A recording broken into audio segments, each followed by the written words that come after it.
మీ గురించి చెప్తే అది బాగుంటుంది, ఎందుకంటే జరిగిందే చెప్పాను నేను. అదే మీరు 2000లో కెరీర్ ప్రారంభమైంది అండ్ అప్పటి నుంచి ఇప్పటి వరకు చూసుకుంటే 25 సంవత్సరాల కెరీరు.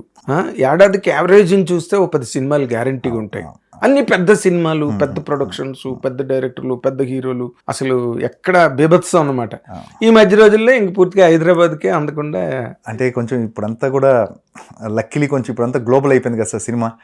సో అంటే పక్క రాష్ట్రాల నుంచి మన దగ్గరకు వచ్చి వర్క్ చేస్తున్నారు యాక్టర్స్, మనం వేరే రాష్ట్రాలకు వెళ్తున్నాం, మనం వేరే భాషలో చేస్తున్నాం, అంతా మిక్సప్ చేస్తున్నారుగా. సో ఈ ప్రాసెస్ లో రకరకాల భాషల్లో అయితే గ్రేటెస్ట్ డెవలప్మెంట్ ఏంటంటే మన తెలుగు ఎంతసేపు మనం ఇతర లాంగ్వేజెస్ని తెచ్చుకోవడం అలవాటు మనకి, అమరీష్ పురి కానీ లేకపోతే ఇంకోళ్ళు కానీ. బట్ ఈ రోజున మీరు ఇక్కడి నుంచి వెళ్ళి అదర్ లాంగ్వేజెస్ వాళ్ళు మిమ్మల్ని అడుక్కుని, మిమ్మల్ని అడిగి మీరు ఉండాలని, ఇప్పుడు మీరు కానీ లేకపోతే మన సునీల్ గారు కానీ, మీ అందరూ అదర్ లాంగ్వేజెస్లో you became more sort of today.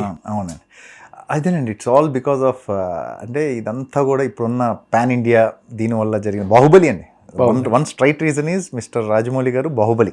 ఇంకా అంటే ఎలా అంటే ఇంతకుముందు జనరల్ యూజువల్గా నార్త్ నుంచి హీరోయిన్లు వచ్చేవాళ్ళు, ఎక్కువ హీరోయిన్స్ వచ్చేవాళ్ళు, అయితే విలన్స్ వచ్చేవాళ్ళు. అదే చెప్పారు, మన వాళ్ళు ఎప్పుడు అసలు హిందీ ఫిల్మ్స్ కానీ లేకపోతే చాలా తక్కువ. నేను అదే అంటున్నాను, ఒకప్పుడు అంటే మనం ఎంత గ్రో అయ్యామంటే ఒకప్పుడు నార్త్ నుంచి విలన్స్ మాత్రమే వచ్చేవాళ్ళు, ఇప్పుడు నార్త్ హీరోస్ వచ్చి విలన్స్గా చేస్తున్నారు మనకి. యూ టేక్ ద నేమ్స్ అండి, బిగ్గెస్ట్ స్టార్స్ వాళ్ళు, సంజయ్ దత్, మొన్న వచ్చిన ఇమ్రాన్ హష్మి, సైఫ్ అలీ ఖాన్, వీళ్ళందరూ ఒకప్పుడు అంటే మనం చూస్తూ పెరిగిన హీరోలు వాళ్ళంతా. సో వాళ్ళు వచ్చి తెలుగులో సౌత్ ఇండియన్ లాంగ్వేజెస్ లో విలన్స్ గా చేయడం అనేది అంటే I think see the growth. ఎక్కడి నుంచి ఎక్కడికి వెళ్ళాం మనం, మన తెలుగు ఇండస్ట్రీ అనేది తెలుస్తుంది. కరెక్ట్, మీరు చెప్పింది 100% correct. Baahubali is the path breaking. Yes, no doubt. అంటే ఈ ట్రెండ్ కి అవును, అన్బిలీవబుల్. అవతలేమో Prabhas all India level hero, Indian Hercules అయిపోయాడు ప్రభాస్. మీరందరూ అసలు తలో దిక్కుకి ఎగిరిపోయినట్టు మీరందరూ అసలు. అజయ్ ఘోష్ గారు, ఆయన కూడా అవునండి. అందరూ ఇక్కడ ఉన్న అంటే ఒక రెస్పెక్ట్, ఒక గౌరవం.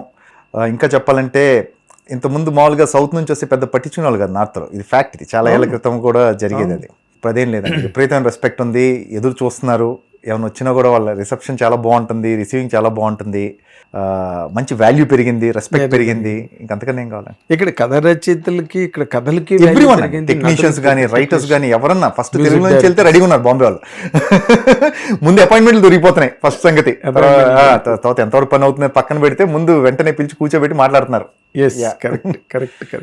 అంటే అప్పుడు రోజుల్లో అంటే చిరంజీవి గారు ఎప్పుడు అంటుంటారు, ఆ రోజుల్లో అని అనకూడదు, స్టిల్ వీఆర్ వర్కింగ్ అన్నట్టుగా ఉండాలని చెప్పి ఎప్పుడు చెప్తుంటారు.